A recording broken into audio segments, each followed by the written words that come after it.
하나님께서 이 땅에 있는 모든 것들 가운데 소중히 여기는 것들이 참 많이 있지만 그 중에 아주 소중히 여기고 관심을 보이는 것 하나를 꼽아라 한다고 한다면 그것은 교회입니다.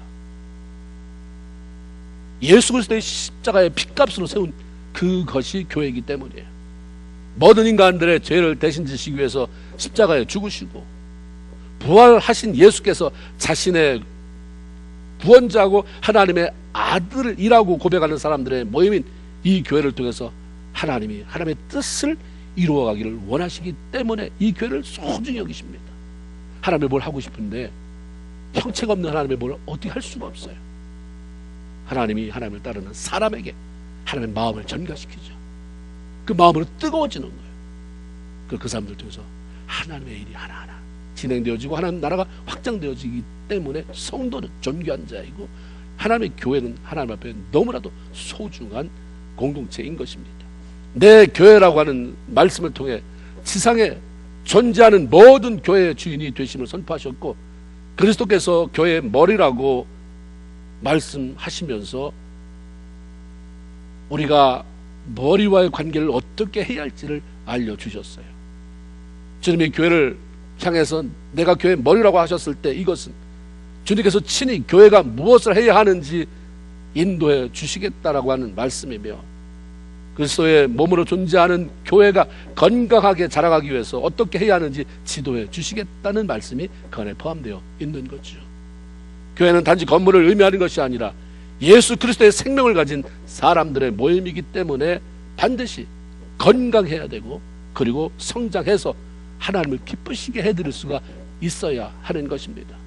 이런 목적으로 하나님은 아시아에 있는 7교회를 정확하게 진단해 내셨습니다. 그래서 그 교회들이 잘한 점이 무엇이고 책망들을 만한 병들게 하고 성장하지 못하게 하는 요인들이 무엇인지를 밝혀내셨습니다. 그리고 진단한 결과를 에베소, 서머나, 버가모, 두아디라, 사대, 빌라델비아, 라오디게아라고 하는 교회에 편지를 써서 각각 그렇게 발송을 했습니다. 요한계시록에 단지 7교회에 대해서만 언급하신 이유는 앞으로 이 세상에 수도 없이 많은 교회가 존재한다 할지라도 그들을 진단해 보면 결국 이 7교회의 카테고리 속에 이 범주 속에 들어갈 것이다. 읽어보면 너의 교회가 어떤 상황에 있는지 성령의 조명 아래서 발견하게 될 것이다. 그러면 그걸 듣고 깨달으면 비난하지 말고 너 고쳐라. 너부터 고쳐라. 깨닫고 하나님이 뭘 원하는지 기뻐하는지 알면 너부터 그렇게 실천해라. 그 안에서 분명히 너희 교회의 문제점을 너희 교회를 향한 내가 칭찬하는 점이 뭔지 없으면 아무것도 없다고 책망만 있다고 하는 얘기도 듣게 될 것이다 라는 말씀이죠. 그러므로 영광스러운 교회 하나님이 인정하시고 기뻐하시는 교회로서의 회복을 원한다면 주님이 책망하시는 일은 제거해버리고 그분이 잘했다고 칭찬하는 부분은 우리 모두가 힘쓰면 되는 것이죠. 왜 교회가 혼란스러우냐면 내 마음대로 하고 싶어서 그러는 거예요. 어린아이는 어린아이대로 나이 드신 분은 나이 든 대로 남자는 남자로 여자는 여자대로 오래 믿은 사람은 오래 믿은 대로 믿은 연수가 적은 대로 내 생각에는 내 생각으로 뭘 하고 싶은데 오늘 하나님이 원하시는 것은 말씀 앞에라고 말씀이 뭐라고 하시는지 경청하고 네 생각 우리 모두의 생각 젖고 말씀이 그렇다고 한다면 마음에 안 들어도 아멘하고 따라라. 말씀보다 더 강한 그 여자 그 남자 그 사람 때문에 내가 힘들다. 이게 하나님 하시는 말씀입니다. 나를 이기는 자가 너무 많으면 안 된다는 게 주님의 말씀이잖아요. 근데 오늘 우리 어떻습니까? 말씀이 있는데도 이 말씀을 덮어놓고 믿으니까 아는 게 없어요. 그러니까 내가 주인이 돼버리려고 하고 주님을 이긴단 말이에요. 주님이 내 안에 갇혀지고 내가 주님을 이기면 그 주님은 나로 해서 무슨 능력을 행할 수 있겠습니까? 위대하신 하나님, 나보다 나를 더 잘 알고 계시는 하나님, 내 삶의 주인 되시고 선하게 이끌어주시는 하나님, 그게 잘 이해가 안 돼도 그럴 힘이 없어도 아멘입니다. 그렇게 하겠습니다. 힘주세요. 나갈 때 하나님이 우리의 삶을 키우시는 거고 믿음을 키우시는 거고 삶의 영역을 키워가시는 줄로 믿습니다.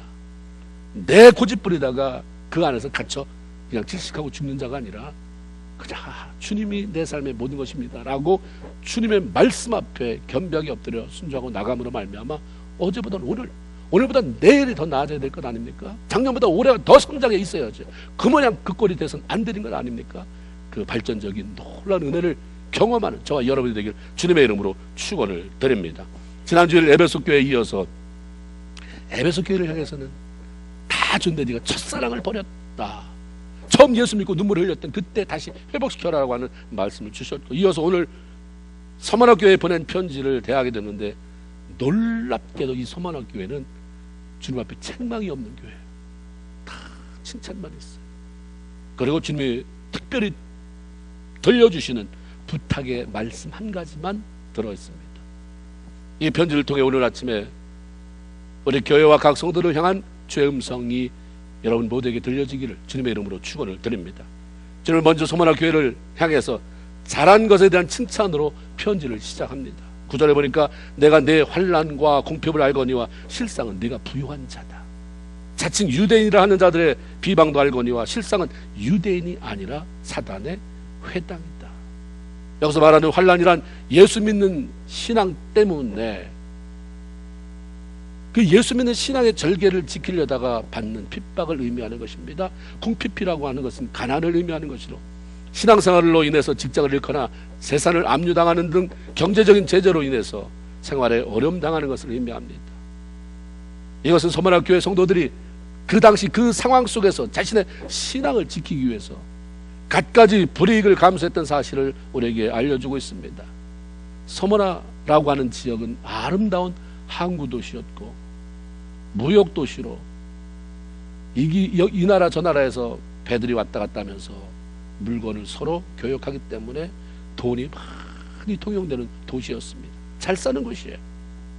다른 어떠한 도시보다 로마 제국에 절대적으로 순응하고 살았기 때문에 혜택을 많이 누릴 수 있었고, 동시에 황제 숭배 사상, 우상 숭배가 넘쳐나는 도시였습니다.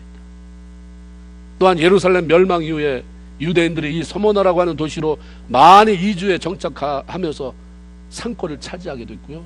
유대인들도 더불어 돈을 많이 벌게 됐습니다.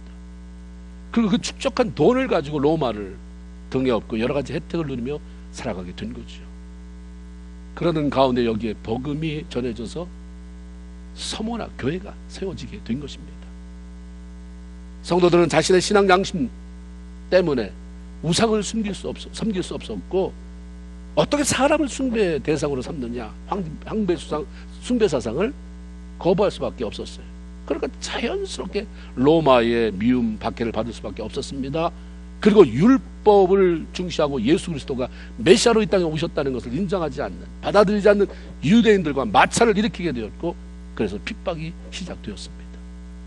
그 도시를 지배하던 로마 정부와 거기서 상권을 잡은 유대인들에게 미움을 받게 된 서만화 교회 성도들은 일할 자리가 없는 거예요. 뭘 해서 먹고 사는데 너무 힘들어요. 경제적인 어려움으로 궁핍한 삶을 벗어날 수가 없었습니다.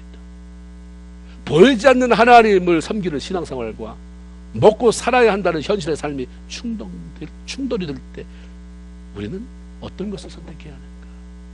여러분은 어떤 것을 선택하겠는가? 예수 믿으면 복 받는다라고 했을 때는 몰려들지만 예수 믿으면 손해봐야 된다. 예수 믿으면 고난도 감수해야 된다 했을 때에 과연 그 현실로 바람으로 불어왔을 때 남아있는 자는 얼마나 될까? 믿음이 약하면 이런 경우 하나님 앞에 어떻게 했으면 좋겠습니까? 하나님 해결해 주세요. 이 문제가 해결돼서 길이 보이든지, 아니면 내가 넘어갈 믿음이 생기든지 하나님 앞에 물어봐야 되는데, 그러기 전에 그냥 현실의 삶을 향해서 등 돌리고 떠나버리게 되는 거죠. 그러나 하나님이 서머나 교회를 칭찬하시는 것은 그 교회 성도들이 아주 힘들고 어려운 상황 속에서도 믿음을 잃지 않았다고 하는 것입니다. 하나님을 섬기는 신앙을 선택해서 하나님께 인정을 받았다고 하는 것입니다. 그러니까 내가 볼 때 손에 쥔 것, 은행의 잔고로 비교하면 너희는 정말 궁핍한 자들이지만 하나님이라고 하는 천국의 시각으로 바라볼 때 실상은 네가 부요한 자다. 예수님을 소유하고 신앙을 지키려다 보니 돈 벌 수 있는 길이 막히고 이 땅에서 더 나은 삶을 살 수 있는 기회를 빼앗겨 궁핍하게 살아가고 있는데, 주님은 오히려 야, 사실대로 말해볼까? 사실대로 말하면 너 부자다. 이것은 신앙의 차원이 아니면 이해가 안 되는 거예요. 교회 나온다고 신앙 경력이 오래됐다고 이해될 수 있는 게 아니라 하나님에 대한 믿음을 갖지 않으면, 천국에 대한 소망이 없으면 이게 이해가 안 되는 거예요. 도대체 이게 도대체 뭐냐. 하나님은 사람이 재물을 쌓아두는데 두 가지 방법이 있다고 말씀합니다. 마가복음 6장 19절에 20절에 너희를 위하여 보물을 땅에 쌓아두지 말아라. 거기는 좀과 동독이 해하며 도둑이 구멍을 뚫고 도둑질하느니라. 20절 오직 너희를 위하여 보물을 하늘에 쌓아두라. 거기는 좀이나 동독이 해하지 못하며 도적이 구멍을 뚫지도 못하고 도둑질도 하지 못한다. 땅에 쌓아두는 방법과 하늘에 쌓아두는 방법. 주님은 그렇게 도전해요. 너희가 어디서 오래 살 것이냐, 거기에 투자해라. 지옥 가기로 작정했다면 네 마음대로 살고, 내가 천국을 가기로 소망했다면 거기선 몇 년 살 것이고 이 땅에서 몇 년 살 것이냐. 여기서 100년 살자고 치자. 천국에는 100년이냐 120년이냐 내가 뭐라고 하든 영원한 곳이다 라고 말씀하시는데, 그러면 어디에 쌓아둬야 할 것이냐 라고 우리에게 반문하시죠. 주님을 외면하고 수단 방법 가리지 않고 돈을 벌어서 자기만을 위해서 쓰는 것은 보물을 땅에 쌓아두는 것이다 말씀합니다. 그러나 자신이 번 돈을 주님을 위해서 사용하거나 주님을 선택하고 그분의 말씀에 순종하기 위해서 기꺼이 재산을 포기하는 것, 그런 기회를 주님 때문에 그냥 포기하는 것은 보물 하늘에 쌓아두는 것이다 라고 말씀합니다. 하나님께서 보실 때 진정한 의미에서 부유한 자는 하늘나라의 보물을 쌓아둔 자인 것입니다.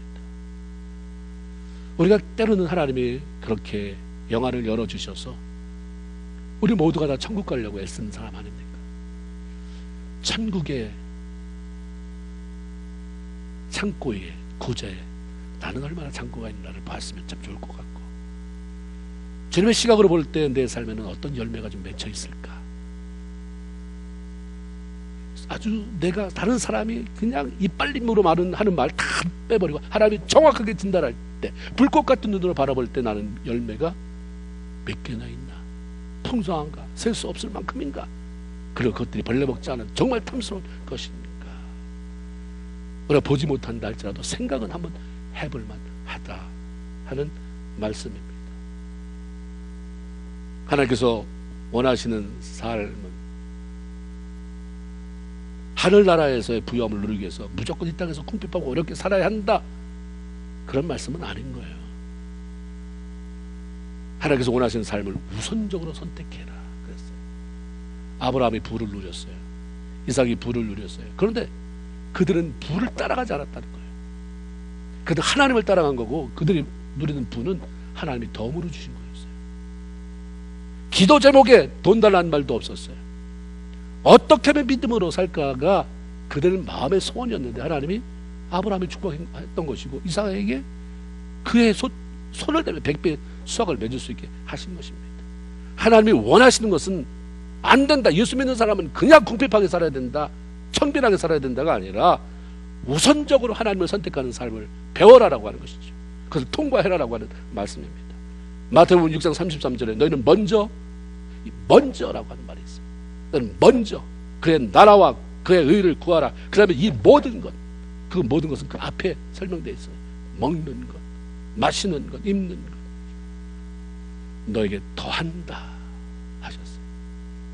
먼저 힘들어도 하나님께서 원하시는 삶을 선택하면 나머지는 덤으로 주시는 것인데, 하나님을 잃어서까지 덤으로 주는 것을 잡으려고 이상한 짓 하지 말아라. 내게 인정받는 삶이 되라 라고 하는 말씀인 거죠. 서머나 교회 성도들은 하나님 이렇게 칭찬을 받았어요. 그들 칭찬하고 격려하신 주님은 한 가지 특별한 권고의 말씀을 주셨는데, 그게 뭐냐면 충성입니다. 10절에 보니까 내가 죽도록 충성하라. 그러면 내가 생명의 면류관을 내게 주리라. 서머나 교회 성도들은 잘하고 있는데, 그 칭찬만 있는데 왜 거기다가 또 충성하라고 요구하시는가? 우리가 그런 말이 있습니다. 주마간책이라는 그냥 빌빌 비실비실 대는 말을 때려봐야 주저앉고 그냥 주인 원망이 나지 더 달릴 수 없어요.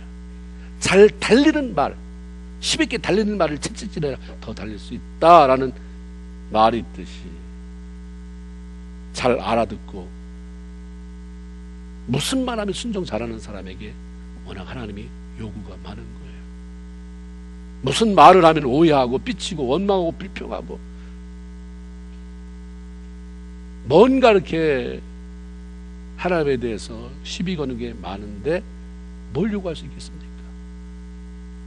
잘하고 있으니까 더 잘하라고, 잘하고 있으니까 하나님이 그들에게 충성을 요구합니다. 그 이유는 그것이 영원한 하나님 나라에 더 많은 상급을 쌓을 수 있는 이 땅에서 하나님이 주시는 놀라운 은혜와 축복을 받을 수 있는 기회를 제공해 주시는 것이기 때문입니다. 기회가 와지는 거예요. 하나님에 충성했더니 하나님은 나에게 기회를 주시는, 기회를 얻기를 원한다면, 그것도 하나님이 주시는 기회를 얻기를 원한다고 한다면 하나님이 말씀하신 대로 충성이에요. 충성이란 적당히 흉내만 내는 것이 아니라 온 마음을 다해서 헌신하는 것입니다. 그러게 사도 바울은 맡은 자에게 요구되는 것은 충성이다. 내가 해야 될 일은 충성된 자로 인정받는 짓을 하는 것이다, 이 말이에요. 구원받았습니까? 나 구원받아서 하나님 사랑한다고 말하는데 무엇으로 내게 그것을 보일 것이냐? 충성. 너 직분 받았다며? 네가 뭐 할 건데? 네 집안의 가문의 영광으로 타이틀만 걸어놓을 것이냐? 뭐 할 건데? 그렇죠. 충성. 네가 충성된 것을 인정받도록 그렇게 힘써라라고 하십니다. 단 충성이란 하나님 말씀에 믿음으로 반응하고 순종하는 것입니다. 모세가 여리고성을 정탐하라고 가나안 땅 탐지병 12명을 보냈을 때 거기에 여호수아와 갈렙이라는 사람이 나와 있습니다. 여호수아도 긍정적인 보고를 했지만 그와 더불어 못지않게 믿음으로 거기 들어갈 수 있다고 고백한 사람이 갈렙입니다. 그 사람이 자기 얘기를 해요. 그게 여호수아 14장입니다. 나와 함께 올라갔던 내 형제들은 백성의 간담을 높게 하였으나 나는 내 하나님께 충성하였으므로, 이렇게 말을 합니다. 가나안 땅에 장대한 사람이 사는 것은 사실이지만 하나님께서 가나안 땅을 준다고 이미 약속을 하지 않았느냐? 그런데 우리가 그 약속의 말씀을 믿고 가면 가나안 땅 정복할 수 있다. 자, 이렇게 말했는데 그게 하나님 보실 땐 충성이라고 그렇게 했다는 거예요. 말씀이 한다로 말씀이 그렇게 말했으니까 나 그렇게 살아. 말씀 미워하지 말라니까 나한테 거슬리는 게 많은데 안 미워하고, 사랑하라고 하니까 사랑할 가치가 하나도 없는 것 같은데 사랑하고. 이게 충성이라는 거죠. 말씀의 반응. 하나님을 불신하는 부정적인 말로 사람들의 마음이 철렁철렁 내려앉고 불안하게 한 것은 악한 것이. 그러잖아요. 10명 가나안 땅에 못 들어갔는데 그 사람들은 하나님의 약속이 분명한데도 불구하고 못 간다, 메뚜기 같다, 우리는 거기 가면 다 잡혀먹는다, 죽는다. 안 가본 사람의 마음을 철렁철렁하게. 그건 불충이야. 말씀이 분명한데 여러분 이상한 말을 해서 사람들의 마음이 막 불안하게 만들고, 예수 믿어야 돼, 이 교회 나와야 돼, 그 사람 사랑해야 돼, 이런 마음이 들게 했다고 한다면 그건 악한 것이다라고 지금 말씀해요. 그러잖아요. 갈렙이 그렇게 말하잖아요. 그 10사람이 그 수백만이다, 200만 명이라고 그랬어요. 장정만 60만인데 그들 앞에서 안 된다, 힘든다 그러니까 부정적인 얘기를 그렇게 잘 들어요. 간담이 서늘해져요. 막 사람들이 간담이 서늘하니까 그 다음부터는 모세를 원망하면서 막 통곡하고 울잖아요. 근데 나는 하나님이 그렇게 했다고 했으니까 난 믿고, 약속을 믿고 들어갔는데 하나님이 충성이라고 그렇게 말씀하셨다, 이거지. 믿음으로 반응해서 하나님 사람 앞에 힘주는 게 충성입니다. 교회만 무슨 하나님을 봉사하는 게 충성이 아니라 여러분 말이 어떻게 충성하고 있는지 봐야 돼요. 힘을 주신 분입니까? 힘 빼는 사람입니까? 한두 사람한테 얘기 듣고서 다 너 미워한다고 전해주는 사람입니까? 수많은 사람이 미워하는데도 그래도 당신을 참 좋아하고 격려하는 사람이 많아 하면서 그로 하여금 용기를 내어서 자기를 돌아보게 하는 사람입니까?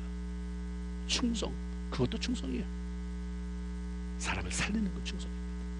충성은 어떤 어려움이 와도 하나님께서 원하시는 그 자리에 서 있는 것이 충성이다 했어요. 자신의 마음에 들지 않고 기분이 나쁘면 슬그머니 사라지는 것이 아니라 어떤 순간에도 하나님이 세워준 그 자리에 견고히 서서 그분이 영광을 받으시는 것을 볼 때까지 기도하는 것, 그게 충성입니다. 우리 믿음의 성도들은 주변 환경이 자신을 찌르는 가시밭 같아도 여러분 같으면 어떻겠어요? 주변에 다 가시밭 같아. 내가 예수 믿는다고, 내가 좀 더 기도를 한다고 다 가시밭 같이, 내가 좀 찬송을 크게 부른다고 가시밭 같이, 내가 안디옥교회에서 섬긴다고 주변이 가시밭 같이 했을 때에 여러분 반응은 어떻게 보이겠나 이 말이에요. 벗어나거나 도망치려고 하지 않겠어요? 그 상태도 얼마나 갈등이 많겠어요. 그러니까 기쁨이 사라지고 어두컴컴한 얼굴빛으로 예수 믿을 수 있는 그런 상황이 왜 안 벌어지겠습니까? 그런데 우리 믿음의 선조들은 그렇게 안 했어요. 자신을 흔들어대고 찔러대도 오히려 그 속에서 나는 한 송이 백합화처럼 예수 향기 뿜어내리라, 이것을 소원하면서 기도했어요. 그리고 그것을 가사로 써서 찬양을 불렀잖아요. 동남풍아 불어라, 서북풍도 불어라, 가시밭에 백합화 예수 향기 날리니 할렐루야 아멘.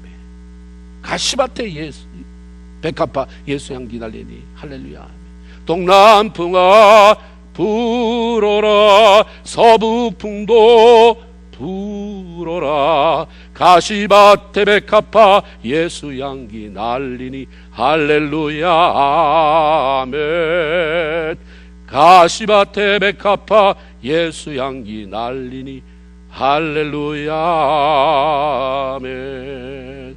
이런 사람들이 순교하는 거고, 그들이 순교하는 현장을 볼 때 주님이 스데반이 그랬던 것처럼 그 자리에 앉아있을 수 없어서 벌떡벌떡 일어나시는 거지. 마태복음 25장에 보면 달란트 비유가 나옵니다. 어떤 사람에게는 1달란트, 어떤 사람에게는 2달란트, 어떤 사람에게는 5달란트를 주셨어요. 후에 주인이 와서 그걸 다 계산해봐요. 내가 준 거 어떻게 했니? 한번 좀 얘기해봐라. 2달란트 받은 사람, 5달란트 받은 사람은 신이 났어요. 내가 이거 가지고 장사해서 배로 벌었습니다. 여기 4달란트, 여기 10달란트. 그때 그 사람에게 주님이 하신 말이 뭐냐면 착하고 충성된 종아 그랬어요. 주님의 평가가 그거였어요. 1달란트 받아서 이거 우리 주인이 독한 사람인데 내가 이거 가지고 장사하다 잊어버리면 날 아주 죽이려고 들걸. 땅에 파묻었어요. 주인이 온다니까 다시 파서 그때 1달란트 주셨죠. 여기 1달란트. 뭐라고 말씀했어요? 악하고 게으른 종아.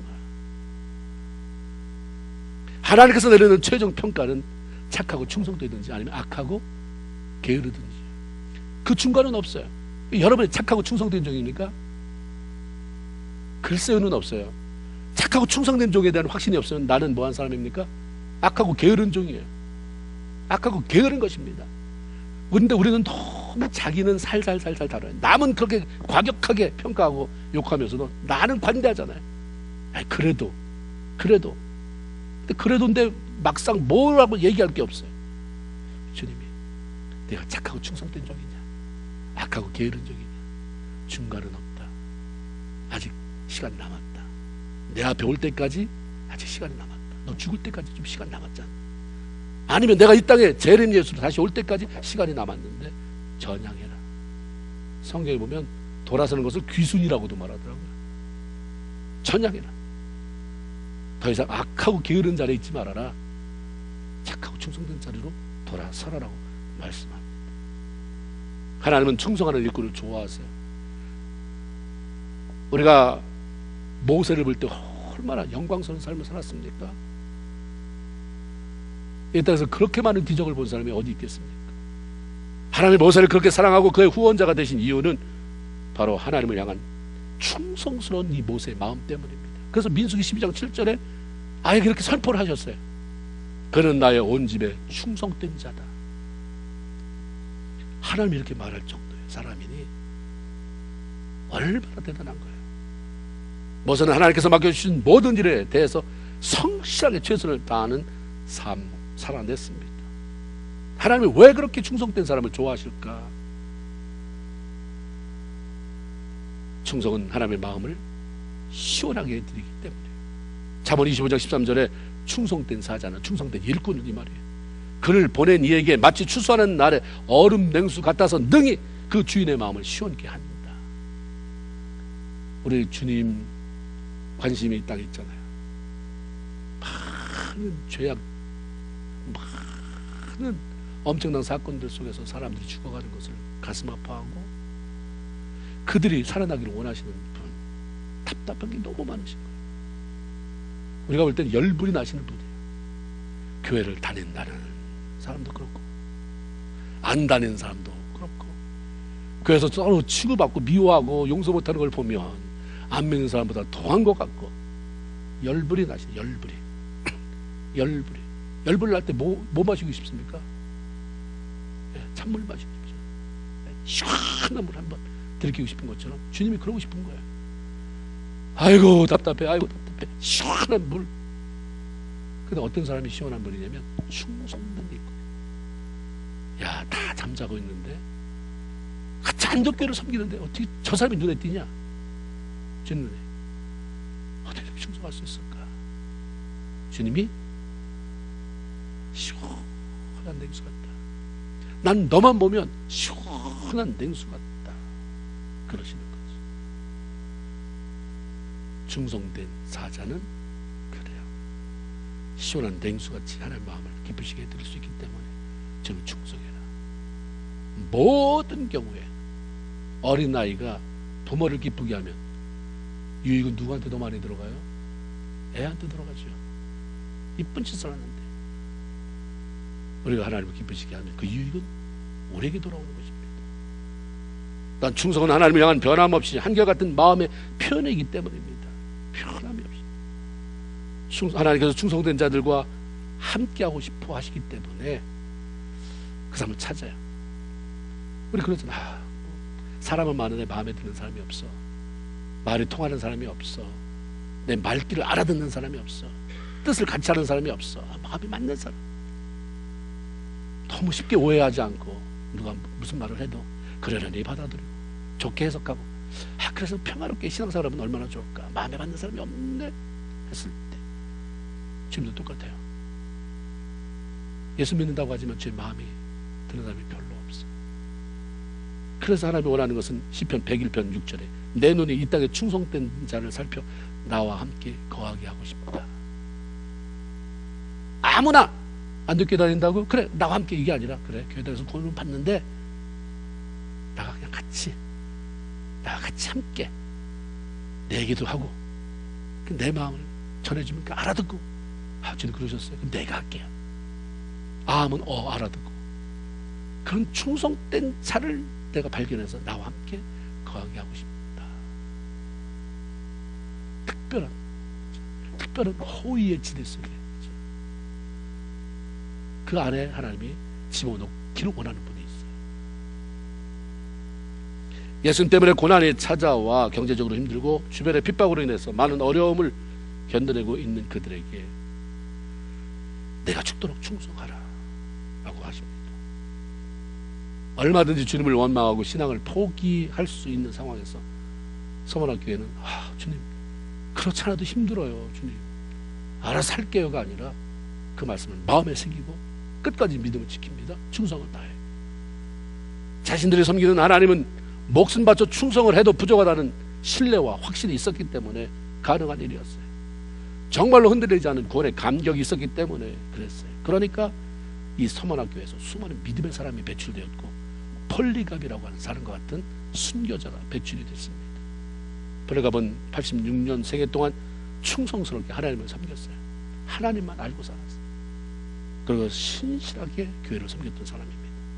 인생 말년에 태양신과 로마 황제 숭배를 거역하는 사람들을 죽이라는 명령이 떨어졌어요. 박해가 시작된 거죠. 그로 인해서 예수 믿는 수많은 사람이 잡혀갔습니다. 갇히고 죽이고 그랬어요. 그때 박해자들은 기독교의 리더격으로 수많은 예수 믿는 사람들에게 영향을 끼치고 있는 폴리갑 하나만 죽이면, 저 하나만 무릎 꿇어서 황제 숭배하게 만들면 나머지는 힘들이지 않고 줄줄이 다 무너뜨릴 수 있다 하고 그를 잡아들였어요. 포리갑을 잡아다가 많은 사람이 보도록 장대에 달았다고 그래요. 그 밑에는 장작 더미를 쌓았습니다. 그리고 포리갑을 향해서 예수를 부인하고 돌아서서 로마 황제를 섬긴다고 말하면 살려주지만 고집부리면 단칼에 넌 죽는다 오협합니다. 포리갑이 얼굴 인상 하나 찡그리지 않고 편한 모습으로, 두려워하기보다는 오히려 단호하게 지난 86년 사는 동안 우리 주님은 단 한 번도 나를 모른다 한 적이 없으셨고 나를 배신한 적이 없으셨는데 내가 어떻게 이제 와서 주님을 모른다고 할 수 있겠느냐, 이렇게 대답을 했다고 기록이 되어 있어요. 그러자 화가 난 관료는 다시 한 번 더 기회를 주겠다. 내가 만일 여전히 고집을 부리면 이제 장작덤에 불을 붙여서 단칼에 죽는 게 아니라 타 죽게 만들 것이다. 이분이 여전히 평안한 가운데 또 대답을 합니다. 당신이 나를 위협하는 불은 잠깐 타다가 금방 꺼지고 말 것이다. 그런데 마지막 날에 악인들을 위해 타오르는 심판의 불은 영원히 꺼지지 않는다. 난 준비됐다. 뭐 꿈을 대느냐? 네가 하고 싶은 일을 해라. 포리갑은 사람들이 보는 앞에서 불에 타 죽었어요. 끝까지 하나님께 충성한 그의 모습은 오히려 사람들 안에 믿음의 불길이 훨훨 타오르게 만들었습니다. 한 사람의 불충하고 부정적인 행동이 다른 사람의 신앙을 멍들게 한다면 한 사람의 충성스러운 삶은 교회를 살리고 사람의 생명을 살리고 영광스럽게 합니다. 유대인들이 있었는데 다 하나님을 섬기는 것 같은데 저들은 유대인이 아니다. 사단의 회다. 그게 사단입니까? 하는 짓은 사단 짓을 하니까. 왜 하나님을 섬긴다고 하는데 꼭 하는 일은 하나님이 싫어하는 일만 골라내냐 이 말이야. 왜 하는 짓은 사탄이 기뻐하는 일만 행하느냐. 하나님께서 서머나 교회 성도들에게 충성하라고 하고 그리고 충성했을 때 그 힘들고 어려운 가운데서 하나님의 영광을 보게 만드셨습니다. 계시록 2장 11절에 보면 귀 있는 자는 성령이 교회들에게 하시는 말씀을 들을지어다. 이 말씀으로 서머나 교회에 보내는 편지를 마무리합니다. 들어라. 다시 물어보는 거예요. 내가 뭘 말했지? 내가 뭘 말했는데 들었냐? 들어라. 내가 뭘 말했는데 내가 죽도록 충성하라. 이것이 오늘 우리 모두가 들어야 할 성령의 음성인 것입니다. 죽도록 충성해서 하나님 앞에 설 때에 그때 후에 늦잖아요. 그분 앞에 설 때 그분이 주시는 생명의 면류관 받았으면서 주님 고맙습니다. 그때 내가 참아하지 못했으면, 그때 나에게 충성하라고 하는 말씀 주시지 않았으면 내가 어쩔 뻔했습니까? 감사합니다 하면서 하나님의 영광 돌리는, 그걸 매일매일 그 주님과 더불어 동행하는 가운데 하나님만이 주시는 그 기쁨을 누리며 사는 저 여러분 다 되기를 주님의 이름으로 축원을 드립니다. 아멘. 기도합시다.